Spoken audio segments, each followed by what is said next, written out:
बिस्मिल्लाहिर्रहमानिर्रहीम। I am Mohammad Junaid, your physics teacher. आज का जो हमारा टॉपिक है वो है व्हाट इज फिजिक्स। फिजिक्स क्या है? इसका जो डिफिनेशन है वो सिंपल डिफिनेशन है। Physics is the natural science which deal with matter, energy and it's interaction. यानी इस दो चीजों के बारे में बताता है। मैटर के बारे में, what is matter, energy, what is energy and it's interaction. तो सबसे पहले मैटर क्या है? मैटर हर वो चीज जो कि हमें नजर आता है या नहीं आता, सब मैटर है। हमारे पास कोई बाल है, ये मैटर है। कोई कार है, ये मैटर है। वाटर है, मिल्क है, ये मैटर है। तो क्या मतलब हुआ? जो हमें नजर आता है या तो सॉलिड होगा, या लिक्विड होगा, या गैस होगा, तो सारे मैटर है। तो क्या मतलब हुआ? हमारे अराउंड जो चीजें हमें नजर आता है, जो नहीं आता, वो क्या है? मैटर है। गैस हमें नजर नहीं आता, लेकिन वो मैटर है। ये मार्कर मैटर है, ये मोबाइल मैटर है, आप मैटर हो, मैं मैटर। फिर गैस किस तरह मैटर है, वो तो हमें नजर नहीं आता। तो मैटर की दो प्रॉपर्टीज है। क्या क्या? फर्स्ट, फिर उसका मास। Second, volume.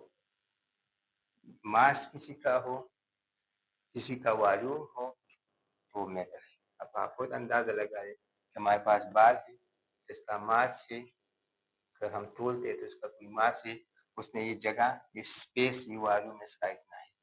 ये कार है, इसका मास भी हुआ इतना, जगह इसने घेरा है, मतलब इसका वॉल्यूम इतना है। वाटर का है, गैस का भी है। आप जब सिलेंडर को भरते हो तो आप कहते थे उसमें 2 किलो गैस डालो, तो 2 किलो क्या है? उसका मास है, वॉल्यूम। अगर एक सिलेंडर है और उसमें 10 kg गैस आता है, तो क्या उसमें आप 11 kg 12 kg भर सकते हो? नहीं, क्योंकि उसका जो वॉल्यूम है उस सिलेंडर का, इसमें जितना गैस आता है हमारे पास है, उसका वॉल्यूम। यानी उस गैस ने वॉल्यूम घेरा है, स्पेस घेरा है, यानी उस गैस का वॉल्यूम है और उसका मास भी है, यानी गैस भी मैटर है। ये तो हो गई मैटर। एनर्जी, एनर्जी हम तो इसमें एनर्जी के बारे में भी स्टडी करते हैं। अब एनर्जी क्या है? कोई बॉडी है, कोई पार्टिकल है, और उसमें काम करने की सलाहियत हो, अगर वो कोई काम कर सकता हो, उसके पास कोई एबिलिटी हो, तो एनर्जी है। अगर वो काम नहीं कर सकता, उसमें एनर्जी नहीं है। मतलब हमारे पास कोई कार है जो कि इस साइड मूव कर रहा है, तो इसके पास तो एनर्जी हो, क्योंकि काम कर रहा है। कौन सी एनर्जी है? हमारे पास है काइनेटिक एनर्जी। हमारे पास एक बॉल है, जो कि हम, कोई स्टोन है, कोई बॉल है, जो कि हम ऊपर लेके जाते हैं और फिर यहाँ पर छोड़ते हैं, तो यहाँ पर उसके पास एनर्जी होगी। कौन सी? Potential energy. क्यों? क्योंकि यहाँ इसके पास एनर्जी स्टोर हो गई। फिर ये जब नीचे आता है तो ये हमें हर्ट करेगा, कोई काम कर लेगा। तो मतलब पोटेंशियल एनर्जी में भी काम करने की सलाहियत है, काइनेटिक एनर्जी में भी काम करने की सलाहियत है। ये दोनों क्या है? ये हमारे पास एनर्जी है। तो energy, the ability to do work is called energy. तो मतलब ये कि फिजिक्स में हम मैटर के बारे में स्टडी करते हैं, एनर्जी के बारे में स्टडी करते हैं। मैटर क्या है? हमारे पास सॉलिड, लिक्विड, गैस, ये तीनों हमारे पास क्या है? मैटर है।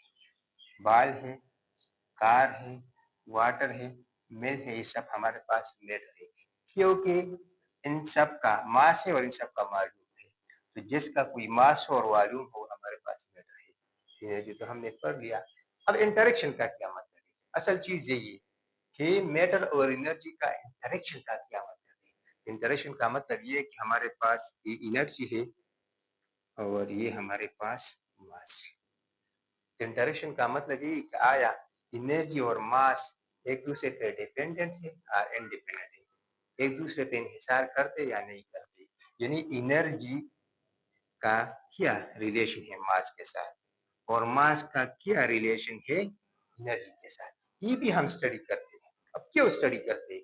क्योंकि हमारे पास जब हम देखें तो हमारे पास हर जगह मैटर है, किसी जगह पे एनर्जी है, तो हमें कभी मैटर की जरूरत पड़ती है, कभी एनर्जी की।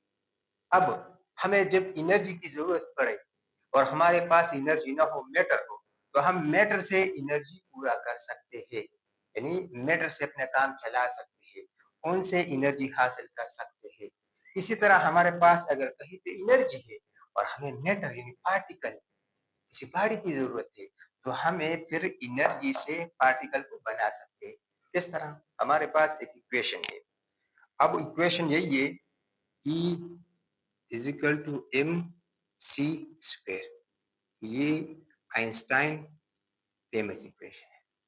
अब ये इक्वेशन सिंपल है, लेकिन ये हमें कुछ बताता है। क्या बताता है? ये हमें बताता है एनर्जी और मास का क्या रिलेशन। सी स्क्वायर कांस्टेंट है, इसका सिर्फ इसके साथ मल्टीप्लाई कोई काम नहीं है। तो क्या मतलब हुआ, हमारे पास एक बॉडी है, लेट्स सपोज ये एक बॉल है और इसका मास है 10 kg। अब ये मास अगर हम यहाँ पुट करते हैं तो ये सी स्क्वायर के साथ मल्टीप्लाई होगा, तो फिर हमें क्या देगा, एनर्जी। क्या मतलब हुआ कि हम मास को एनर्जी में कन्वर्ट कर सकते हैं। यानी अगर मास 10 kg है तो उसमें कितना एनर्जी होगा, यानी अगर ये 10 kg मास टोटली एनर्जी में हम कन्वर्ट कर सके या इनसे एनर्जी हासिल कर सके, तो वो कितना एनर्जी हमें देगा। तो इसमें वैल्यू पुट कर लो, E is equal to mass 10 over C 3 into 10 power 8 over 4 square, इसके साथ मल्टीप्लाई करो, ये हमारे पास एनर्जी जूल में देगा। यहाँ फिर ये मास नहीं है, ये एनर्जी की वैल्यू देगी। क्या मतलब हुआ कि हमें एनर्जी मिली, किससे, मास से। अब इसके दो प्रैक्टिकल एग्जांपल है जो कि हम सेकंड ईयर में पढ़ते हैं। अब कौन से हैं? तो उसमें एक का नाम है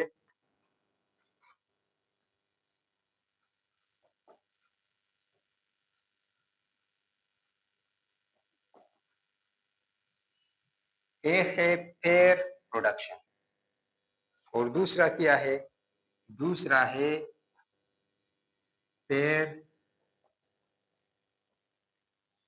एनिहिलेशन। दोनों में पेयर है, पेयर प्रोडक्शन, पेयर एनिहिलेशन।